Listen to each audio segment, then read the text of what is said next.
Hello friends, welcome to my YouTube channel Knowledge and Education अड्डा।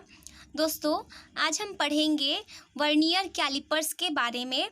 जैसे कि ये टॉपिक हमारा चल रहा था भौतिक मापन यानी फिजिकल मेजरमेंट, तो उसी में ये हमारा टॉपिक है वर्नियर कैलिपर्स। तो ये जो वर्नियर कैलिपर्स है यह क्या है, एक तरह का भौतिक मापन है। मतलब कि चीज़ों को आपको मापना है, मेजरमेंट करना है, वही एक यह इंस्ट्रूमेंट है वर्नियर कैलिपर्स। ये एक तरह का ऐसा इंस्ट्रूमेंट है जो गोले वाले चीज़ों को मापता है। उसके अंदर का रेडियस जो है वह मापने के लिए इसका यूज़ किया जाता है। जैसे मान लीजिए कि अगर आपके पास कोई गोलक है, ठीक है, जो आपका जो गोलक है उस गोलक में कितना रेडियस है और उस रेडियस को फाइंड करके आप उसका व्यास फाइंड कर सकते हैं। तो इस तरह का जो भी मेजरमेंट है वो आप वर्नियर कैलिपर्स के थ्रू कर सकते हैं। तो यहाँ पर चलिए हम पढ़ते हैं वर्नियर कैलिपर्स के बारे में। तो वर्नियर कैलिपर्स क्या होता है, जैसे कि आप डायग्राम में भी देख सकते हैं कि वर्नियर कैलिपर्स कुछ इसी टाइप का होता है।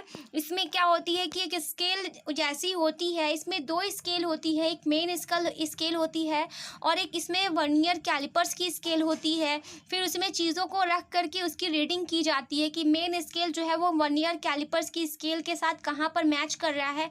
फिर उसको नोट करके कुछ कैलकुलेशंस किए जाते हैं और फिर उस चीज़ का जो है वह मापन किया जाता है। तो इस तरह से जो है वर्नियर कैलिपर्स का हम यूज़ करते हैं और ये है वर्नियर कैलिपर्स। तो चलिए अब पढ़ते हैं उसके बारे में। तो फ्रांस के गणितज्ञ पियरे वर्नियर ने वर्नियर कैलिपर्स का आविष्कार किया था। यह यंत्र वर्नियर पैमाने के सिद्धांत पर बना है। इस यंत्र में मुख्य पैमाना एक लोहे की पट्टी पर बना होता है जिसमें एक किनारे पर सेंटीमीटर तथा बीच में मिलीमीटर के चिन्ह बने होते हैं। जैसा कि आप यहाँ मेरे वाले डायग्राम में भी देख सकते हैं कि इसमें क्या होते हैं, वर्नियर में दो भाग होते हैं। एक इसमें आप देख रहे होंगे मुख्य पैमाना, जिसे हम कहते हैं कि यह मेन स्केल है जो कि लोहे की जैसे स्केल होती है, और दूसरा है यहाँ पर वर्नियर पैमाना, यानी कि ये वाली जो छोटी सी बीच में दिख रही है इसमें मैंने आपको दिखाया ये है वर्नियर पैमाना और दूसरा है आपका मुख्य पैमाना। और उसमें जो है यहाँ पर पेच लगी होती है। इस पेच के हिसाब से ही क्या करते हैं कि हम मुख्य पैमाने को वर्नियर पैमाने से आगे पीछे, मतलब मुख्य पैमाने पर वर्नियर पैमाने को आगे पीछे हम कर सकते हैं। और यहाँ पर जो है ये जो जबड़े हैं आप जिसको देख रहे हैं, ये जो जबड़ा वाला हिस्सा है ना, इस हिस्से पर हम क्या करते हैं, चीज़ों को यहाँ पर जो है वो कस कर रख देते हैं और फिर इस पेज के हिसाब से पेज की सहायता को वहाँ पर कस कर टाइट कर देते हैं और चीज़ इस पर क्या होती है, जो भी गोला है वो यहाँ पर क्या होता है, अटक जाता है। फिर उसके बाद उसमें हम यहाँ पर जो है रीडिंग को देखते हैं और फिर कुछ कैलकुलेशंस करते हैं और फिर उसका हम मापन कर सकते हैं। तो यहाँ पर जैसे कि आपने देखा कि इसके दो भाग हैं, ठीक है, एक मुख्य पैमाना और वर्नियर पैमाना। मुख्य पैमाना क्या होता है कि यह एक साधारण पैमाना होता है जो कि स्थित होता है, फिक्स रहता है, ठीक है, और इस पर जो है वह सेंटीमीटर तथा मिलीमीटर के चिन्ह बने होते हैं। ये जैसे कि आप एक स्केल देखते हैं, ठीक है, छोटी वाली स्केल सपोज मान लीजिए आपके पास जो होती है उसी की तरह ये भी स्केल है और ये फिक्स रहती है। इसको आप मूव नहीं कराते हैं, आप जो भी चीज़ें मूव कराते हैं वो वर्नियर पैमाने को कराते हैं। तो अब जैसे कि यहाँ पे आप देख सकते हैं, अब हम पढ़ेंगे यहाँ पर दोस्तों वर्नियर पैमाने के बारे में। तो वर्नियर पैमाना क्या होता है, यह पैमाना मुख्य पैमाने के सहारे खिसकता है और इस पैमाने पर छोटे छोटे भागों में चिन्ह बने होते हैं। तो यहाँ पर जो है वर्नियर पैमाना होता है। अब हम पढ़ेंगे उसकी कार्यविधि। वर्नियर कैलिपर्स का कार्य है विधि के आधार पर तीन भागों में बांटा गया है। एक तो इस पर होता है अल्पतमांक ज्ञात करना और दूसरा इसमें जो है शून्यांक त्रुटि को ज्ञात करना, तीसरा है किसी दी हुई छड़ की लंबाई को ज्ञात करना, ठीक है। यहाँ पर क्या है, आप गोलक या फिर कोई एक छड़ भी ले सकते हैं जो कि आपका गोलाकार हो सकता है, ठीक है। सपोज मान लीजिए कि आपके पास एक ये इस तरह की क्या है, एक मान लीजिए ऐसी पाइप है, ठीक है, ये एक पाइप है जिसका जो है ऐसे गोलक है, ठीक है। यहाँ पर क्या करते हैं आप, इस वर्नियर कैलिपर्स पे जो आपने जबड़े देखे उन्हीं पर इसको कसकर ऐसे बांध दिया जाता है, पकड़ लिया जाता है। फिर उसके बाद जो है मुख्य पैमाने को फिक्स रखते हैं, वो तो फिक्स ही है, वर्नियर पैमाने को आगे पीछे खसकाया जाता है। तो अब हम पढ़ेंगे अल्पतमांक क्या होता है। तो अल्पतमांक वह होता है जो कि छोटी से छोटी दूरी है जिसे वर्नियर यथार्थतापूर्वक माप सकता है और और इसका अल्पतमांक 0.01 सेंटीमीटर होता है। ये जो अल्पतमांक है ना, ये सभी पैमाने में होता है। जैसे कि आपने देखा होगा कि आपका जो स्केल है, ठीक है, जो आपका छोटा वाला स्केल है, सपोज 15 सेंटीमीटर वाला जो है, उस पर जो अल्पतमांक होता है वो आपका क्या होता है कि वो भी इसी में ही होता है, 0.01 सेंटीमीटर का ही होता है। यानी कि उसमें कम से कम मिनिमम जो है 0.01 सेंटीमीटर तक की माप आप कर सकते हैं। तो ये आपका होता है अल्पतमांक, ठीक है। आजकल जो है उसमें आपने देखा होगा कि सेंटीमीटर के बीच में भी क्या होती, बहुत छोटी छोटी स्केल के बीच में भी लाइनें होती है जो कि मिलीमीटर वाली होती है, तो वो ये अल्पतमांक ही है। शून्याङ्क त्रुटि क्या होता है कि वर्नियर कैलिपर्स के दोनों जबड़ों को आपस में स्पर्श कराकर देखते हैं कि मुख्य पैमाना का शून्य तथा वर्नियर पैमाने का शून्य सीध में है या नहीं। यदि एक सीध में नहीं है तो इसका मतलब है कि उसमें शून्याङ्क त्रुटि है, और यह त्रुटि दो भागों में बांटी जा सकती है। जैसे कि आपको जो है मैं कुछ इस डायग्राम से ही समझा देती हूँ। यहाँ पर आप जैसे कि देख रहे हैं, ये आपका क्या है, एक वर्नियर पैमाना है, ठीक है, वर्नियर स्केल है। तो ये जो आपका जबड़ा है, ठीक है, ये आपका मुख्य पैमाने का जबड़ा है और ये आपका वर्नियर पैमाने का जबड़ा है। इन दोनों को अपने पास में आप जो है ये पेज के हिसाब से खिसका कर यहाँ तक लेकर आते हैं। सपोज मान लीजिए आपका वर्नियर पैमाना और जबड़ा जो है, मुख्य पैमाने का जबड़ा, यहाँ पर आकर स्टॉप हो गया कि अब ये मुख्य पैमाना तो फिक्स है, लेकिन वर्नियर पैमाना अब इसके आगे नहीं जा सकता। तो यहाँ पर क्या है कि इतना बीच में जो हिस्सा है वो काउंट नहीं होगा, क्योंकि ये वाला हिस्सा जो है वो अब मैच ही नहीं कर पा रहा है। तो इतना हिस्सा तो क्या हो गया, उसका त्रुटि हो गया, उतना हिस्सा इसमें वेस्ट हो जाएगा, क्योंकि दोनों को सेम स्केल पे मैच करना चाहिए, तभी तो चीज़ों को आप सही से मापेंगे। तो ये जो हिस्सा आपका हो रहा है ना, ये जो हिस्सा बच रहा है, इसी को हम शून्याङ्क त्रुटि कहते हैं, यानी जीरो की त्रुटि। जीरो की त्रुटि का इसलिए इसको शून्याङ्क त्रुटि इसलिए कहते हैं क्योंकि आप यहाँ पर जीरो स्केल देख रहे हैं, ठीक है, ये मुख्य पैमाने पर जो ये जीरो वाला हिस्सा देख रहे हैं, ये वर्नियर पैमाना जो है अगर जीरो के आगे खिसक जाएगा तो भी वहाँ पर त्रुटि होगी, और अगर जीरो के पीछे ही रुक जाएगा तो भी वहाँ पे त्रुटि होगी। यानी कि कुल मिलाकर इस जीरो से आगे या पीछे अगर वर्नियर पैमाना रुक गया तो वहाँ पर वर्नियर पैमाने में जो है वह त्रुटि ही है, ठीक है। और यह त्रुटि जो है वह धनात्मक और ऋणात्मक दोनों होगी। कैसे होगी, चलिए यहाँ पर देखते हैं। तो जैसा कि आपने देखा कि दो है, एक धनात्मक त्रुटि है और दूसरी है ऋणात्मक त्रुटि। तो धनात्मक त्रुटि क्या होती है, धनात्मक शून्याङ्क त्रुटि क्या है कि वर्नियर पैमाने का शून्याङ्क और मुख्य पैमाने के शून्याङ्क रेखा के दाईं ओर हो तो यह धनात्मक शून्याङ्क त्रुटि होती है। यानी कि जो वर्नियर पैमाना है आपका, यहाँ पर जो आप देख रहे हैं, ये जो वर्नियर वाली स्केल है आपकी, ये स्केल क्या होगी, अगर यह जीरो के मतलब यहाँ पर दाईं ओर इधर ही रह जाए, इधर ही रुक जाएगी, तो इतना हिस्सा, जैसे मान लीजिए कि इतना हिस्सा इसका आपका रुक गया, बच गया, तो ये आपका जो है ऐड हो जाएगा, क्योंकि ये हिस्सा इसमें क्या है, उतनी कमी है। तो जब भी आप माप करेंगे, चीज़ों की लंबाई जब भी आप ज्ञात करेंगे, यहाँ पर उतना हिस्सा इसमें जुड़ जाएगा, ठीक है। तो ये आपका धनात्मक इसलिए कहलाता है क्योंकि ये वाला हिस्सा जो है वो जुड़ जाएगा उसमें। और ऋणात्मक शून्याङ्क त्रुटि वह होती है जो कि इसमें क्या होती है, ये जो वर्नियर पैमाना है वो मुख्य पैमाने के आगे तक खिसक जाए, तो जीरो पर इतना वाला हिस्सा जो है वो क्या हो जाएगा, ऐड हो जाएगा, मतलब घट जाएगा। तो इस तरह से हम कहेंगे कि वो इसका क्या है, ऋणात्मक शून्याङ्क त्रुटि है।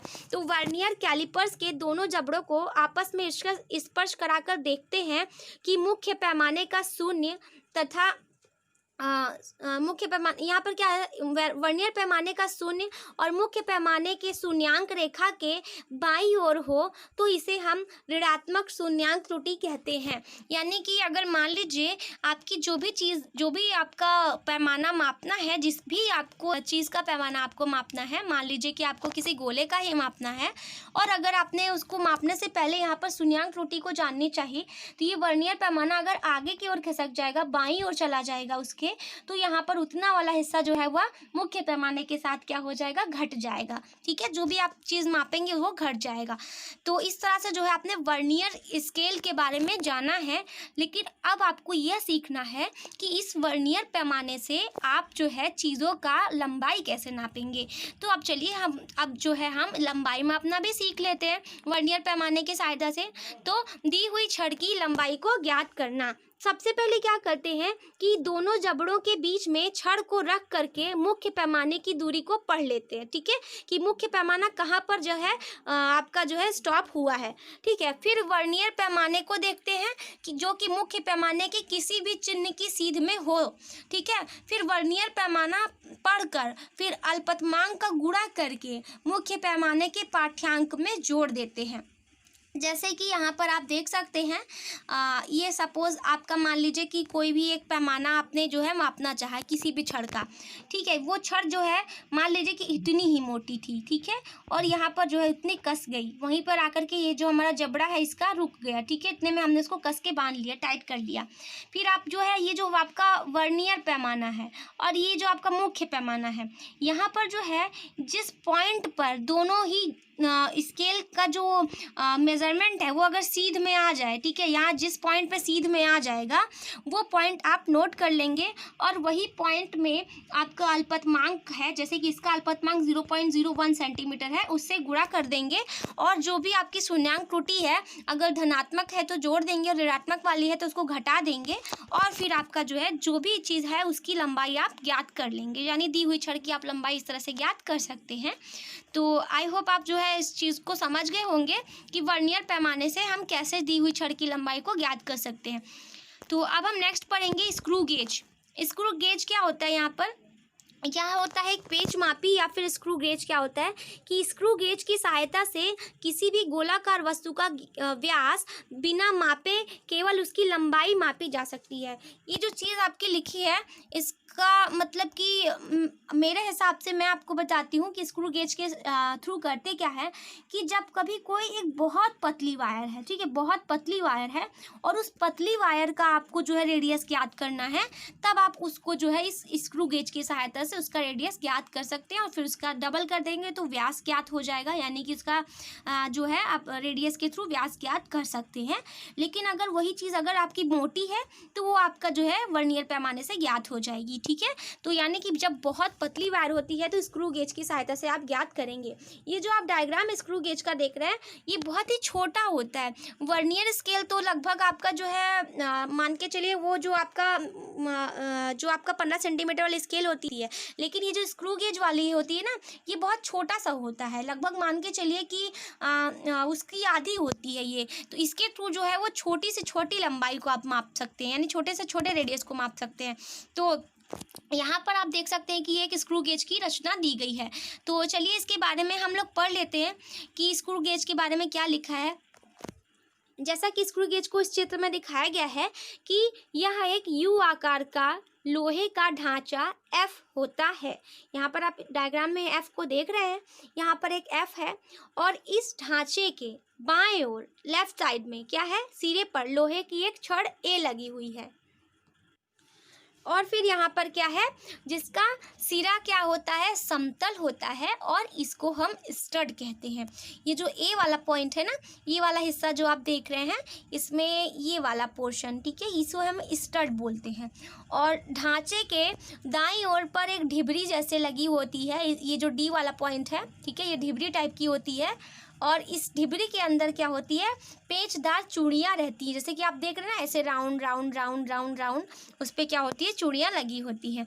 और इस ढिबरी से एक खोखला बेलन M जुड़ा होता है जिस पर मिलीमीटर के चिन्ह बने होते हैं। जैसे कि अभी आपने वर्नियर का पैमाना देखा था, मुख्य पैमाना, वैसे ही ये जो आप देख रहे हैं M वाला, ये एक तरह का स्केल है जिसे हम मुख्य पैमाना कहते हैं। तो खोखला बेलन जो है M पर एक दूसरा बेलन C लगा होता है, ठीक है।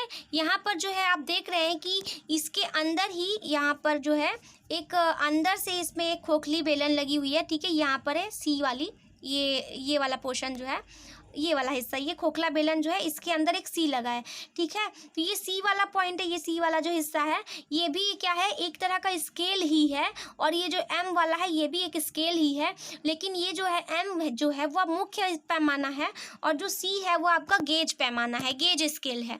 तो इसको क्या होता है कि सी को जो है यहाँ पर जो आप रैचेट देख रहे हैं, ये जो आर है इसके हिसाब से जो है आगे पीछे आप घुमा सकते हैं, इसको पकड़ के ये जो आप आपको सी है ना, ये सी और एम, ठीक है, एम तो फिक्स रहता है क्योंकि मुख्य पैमाना हमेशा फिक्स रहता है, इस सी को ही हम आगे पीछे घुमाते जाते हैं, ठीक है।